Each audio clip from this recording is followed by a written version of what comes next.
अयोध्या की पावन भूमि पर प्रभु श्री राम का राज्य स्थापित हो चुका था। चारों ओर सुख, शांति और धर्म का प्रकाश फैल चुका था। लोग इसे राम राज्य कहते थे। पर इस राम राज्य की सबसे सुंदर और पवित्र झलक किसी महल में नहीं, बल्कि हनुमान जी के हृदय में बसती थी। हनुमान जी के लिए श्री राम केवल राजा नहीं थे, वे प्राण, जीवन और सब कुछ थे। हर दिन ब्रह्म मुहूर्त में जब अयोध्या सो रही होती, हनुमान जी पहले जागते।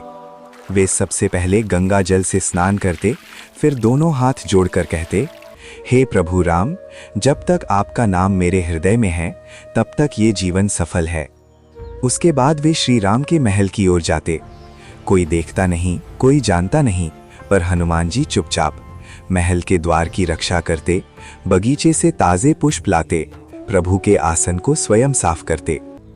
उनकी सेवा में अहंकार नहीं, सिर्फ प्रेम था। जब प्रभु श्री राम जागते तो सबसे पहले उनका नाम हनुमान जी की वाणी से सुनाई देता, उठिए प्रभु, ये आपका सेवक द्वार पर खड़ा है। श्री राम मुस्कुराते और कहते, हनुमान, तुम्हारे बिना मेरा दिन अधूरा है।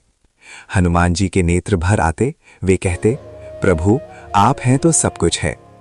दिन भर हनुमान जी श्री राम के संदेश पूरे अयोध्या में पहुंचाते, दुखी जनों की सहायता करते, राक्षसों और अधर्म से राज्य की रक्षा करते, सीता माता के चरणों में भी सेवा करते। पर कभी ये नहीं कहते कि मैंने किया, वे हमेशा कहते, सब प्रभु राम की कृपा है। एक दिन लक्ष्मण जी ने पूछा, हनुमान, तुम कभी विश्राम क्यों नहीं करते? हनुमान जी मुस्कुराए, जहां राम का नाम है वहां थकान कैसी। उन्होंने अपना वक्ष फाड़कर दिखाया और भीतर श्री राम और सीता माता विराजमान थे। ये देखकर सभी स्तब्ध रह गए। रात में जब पूरा नगर सो जाता, हनुमान जी फिर से प्रभु राम के द्वार पर बैठ जाते।